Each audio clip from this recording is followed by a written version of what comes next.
G'day Bomber fans, it's that time of the year again. The boys are back at the Hangar, training the house down. Get ready for the club's socials to be jamming Rocky-like montages down your throat to get you hyped for next season.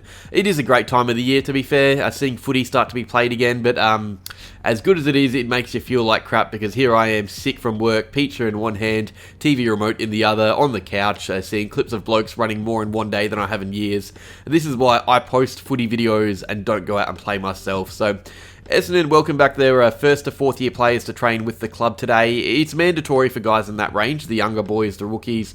The guys outside that range don't have to come back this early, but as you'll soon find out, they always do. So it's a quick training update today. I'm going to talk about who was there, who wasn't, who may be battling injuries, who's looking in good nick. Before I start though, you obviously clicked on the video to get this information, but I suggest you go over and give Scooter McNeese a follow on Bluesky if you have it. It's pretty much Twitter, but with less anarchy. I only really use Twitter or X to keep up to date with footy news, but if you want training updates and just Essendon info, I suggest heading to Bluesky and following Scooter McNeese. The guy's an absolute workhorse.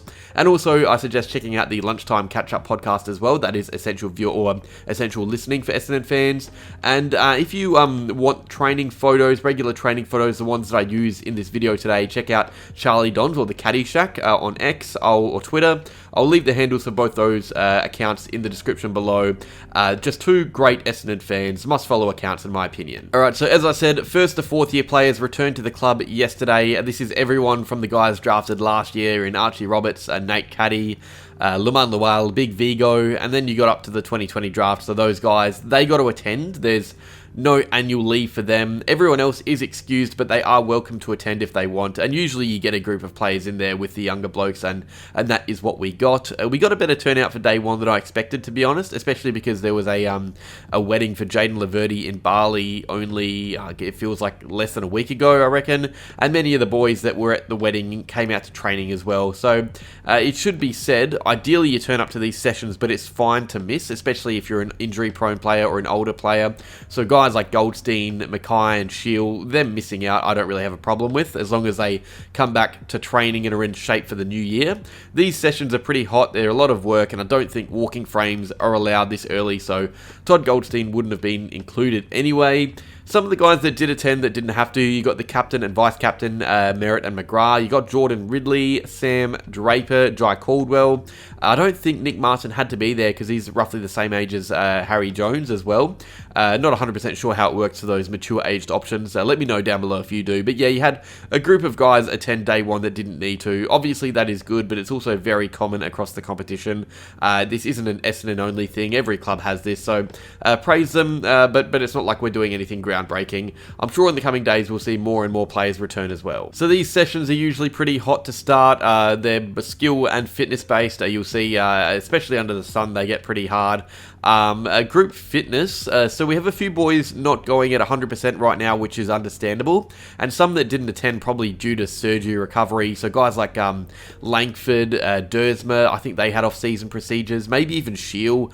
So some guys who had off-season procedures or niggles throughout the last season, they may have missed due to that reason. Although, in saying that, there were a few players in attendance wearing the fluoro caps. And by the way, to explain that, when you see this in training photos or videos, the fluoro lime or yellow caps, it's just a non-contact hat. So any player in rehab or battling a slight injury concern, they will wear that hat to avoid tackles and contact. That way, Sam Draper doesn't bowl them over when he gets the footy. So a few of those guys were Jai Menzies and Andy McGrath. They had off-season procedures. Zach Reed, he obviously travelled to Qatar to try and fix up his body. We'll see how that goes in the next few weeks.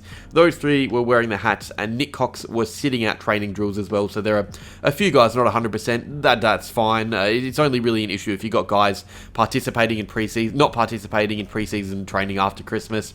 A few of the guys I mentioned look to be moving really well from what I've seen and heard as well. Cox was not though. He was off to the side, and also not really an injury, but I'm worried about Nate Caddy and Lewis Hayes this summer. It's going to be a hot one. They better have stocked up on aloe vera and sunscreen because those sunburns are going to be really nasty for those two ghosts. So stay tuned to the channel for more in-depth skincare talk. On to some less specific news, just talking about how guys are looking, the shape they're in, because in the off-season players will still be doing work on their bodies. Quite a few have been doing little mini group sessions around the Hangar, unofficial sessions, and there would be some changes to conditioning to try and see if it can unlock a player's potential a little bit more.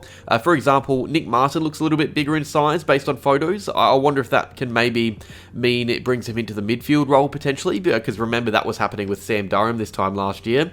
And on the flip side, Archie Perkins seems to look a little bit leaner in size, so maybe he's on a program to shed some muscle to maybe make him more mobile and quick around the ground. That could be interesting, because Perkins is obviously a strong bloke, he's great at breaking tackles, but we'll see a different style of Perkins with a slight change to his body maybe. There was one clip on Instagram that saw him evading tackles in a drill really smoothly, and I had to do a little double take because it just did not look like Archie Perkins and how he moves.